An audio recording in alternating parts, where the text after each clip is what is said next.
C'est depuis 2007, au mois de juillet, que le professeur Bernard Labanzouzi, le secrétaire général académique de l'université président Joseph Kasavubu, avait publié en France dans l'édition L'Harmattan un livre intitulé L'équation congolaise, visiter les passés afin de mieux s'armer pour l'avenir. Dans cet ouvrage de 392 pages, l'observateur passionné de la vie politique congolaise et plus largement de ses influences géopolitiques, locales, africaines et internationales est parti d'une citation selon laquelle d'après d'un demi-siècle de détention et d'exercice du pouvoir Congo-Zaïre, Congo indépendant, les leaders politiques congolais en sont encore au même point à confondre encore et toujours l'intérêt collectif congolais avec l'intérêt mesquin individuel ou des petits groupes. Fin de citation. Avec la situation actuelle de la République démocratique du Congo, à l'occurrence la corruption et les détournements des deniers publics,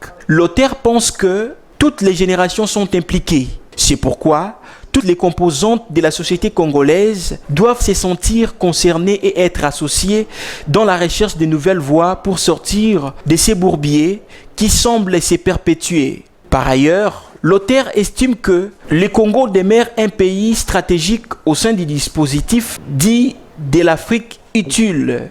Dans cet ouvrage, l'auteur dresse un portrait croisé et sans concession du paysage politique congolais en revisitant le moment politique et historique saillant de la jeune nation congolaise. Mieux encore, l'auteur aborde ici, entre autres, l'épineuse question de la recherche de la construction d'un idéal sociopolitique congolais et africain, propre, émanant de ses cultures et de ses traditions. 12 ans passés depuis cette publication à l'Harmattan, cependant ce livre est encore d'actualité pourvu que l'homme politique congolais en tienne compte